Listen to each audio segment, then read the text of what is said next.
Coucou tout le monde, c'est Aliénor. Je vous fais un petit post là aujourd'hui, ça faisait longtemps parce que celui sur Lily Marlène n'est pas tout à fait prêt. Faut que je réduise un petit peu encore et je me disais que comme il fait beau chez moi aujourd'hui, je vous emmènerais bien en balade.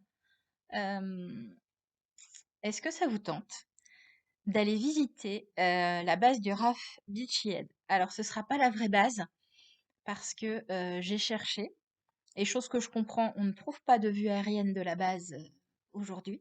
Donc moi, je vous propose de vous emmener visiter la base du RAF, mais comme moi je l'imagine quand je vous écris quand je suis en train de vous écrire les anges d'acier. Vous êtes prêts? On est parti?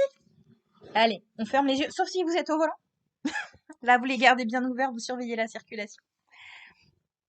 Donc, on a quitté Eastbourne en direction de l'ouest. C'est bien connu, hein, les gens qui sont un peu fous sont un peu à l'ouest. Et on doit faire 1 ou 2 kilomètres à peu près. Et on se retrouve devant l'entrée, avec le factionnaire bien sûr, qui vérifie qui rentre dans la base. Donc vous passez l'entrée, après avoir montré votre carte comme quoi vous êtes bien autorisé à rentrer dans la base, et vous allez avoir légèrement sur votre gauche les premiers bâtiments du quartier général. Alors, pour moi, les bâtiments sont répartis sur 3 étages. Vous avez le rez-de-chaussée, le premier, le deuxième, et probablement en dessous un sous-sol au moins. Donc vous avez 3 portes et chaque porte correspond à une nationalité. Une porte pour les Anglais, une porte pour les Polonais, une porte pour les Français. Et un peu plus loin, vous avez un autre bâtiment où vous avez le mess et l'ordinaire. Donc l'ordinaire, c'est pour les simples soldats, le mess, c'est pour les officiers. Et vous avez un autre bâtiment au-dessus où vous avez le quartier général pour les Américains. Nous poursuivons un peu plus loin et vous avez plusieurs hangars sur la gauche. Alors les hangars, pour vous donner un ordre d'idée, ce sont des espèces de grands dômes en tôle sous lesquels on range les avions. Alors ça fait un petit peu... Comment vous dire? Aujourd'hui, on trouverait ça un peu pouilleux, mais c'est ce qui se passait à l'époque. C'est pas les grands hangars rectangulaires. Vous avez des hangars qui sont très grands et vous en avez qui sont plus petits.